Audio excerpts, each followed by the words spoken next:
আগের ভিডিওতে আমি বলেছিলাম যে নালন্দা বিশ্ববিদ্যালয়ের এই ইতিহাসের গল্পের কথাটা।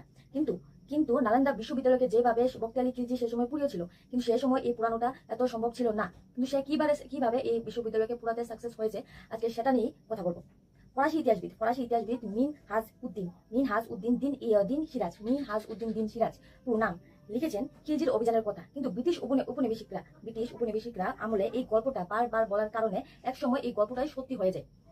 এই আর কিন্তু কিন্তু এই নালন্দা ইউনিভার্সিটির ইতিহাস নিয়ে সব ইতিহাসবিদ একমত নয়। বাট কেন আমি জানি না, আজ জানবো, সেটা জানার চেষ্টা করবো। কারণ কেন কেন সবাই একমত নয় এই ইউনিভার্সিটির ইতিহাস নিয়ে।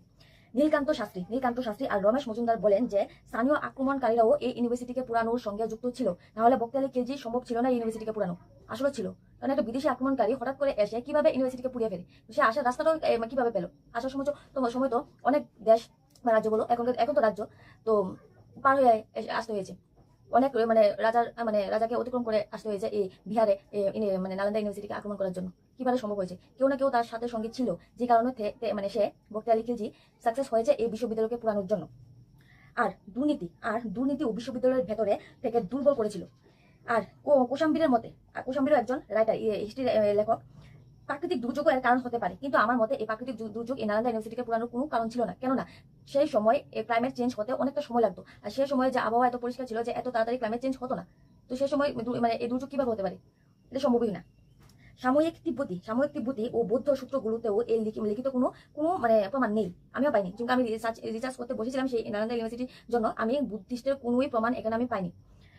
তাহলে কি পুরো গল্পটাই মিথ্যা? আমার মতে মিথ্যা না, সত্যি সত্যি। কারণ তুমি সেই জায়গাতে বিহারের এই নালন্দা ইউনিভার্সিটিতে গেলে দেখতে পারবে সেই অবশিষ্ট অংশগুলো কিভাবে এখনো রয়েছে। তাহলে আর কিন্তু কিন্তু ব্যক্তিকে পুরোটা দোষ দেওয়া সম্ভব নয়। আসলে কোনো একজন ব্যক্তির কারণে এই ইউনিভার্সিটিকে শেষ করা হয়নি, তার সঙ্গে অনেকের হাত ছিল। বাট সেটা কখনো ইতিহাসের সামনে আসেনি, সামনে আসতেও দেয়নি। তার জন্য আমরা জানি না যে এই বখতিয়ালি খিলজির পেছনে কার হাত ছিল। আসল কারণটা ছিল বহুমুখী রাষ্ট্রীয় পৃষ্ঠপোষকতা।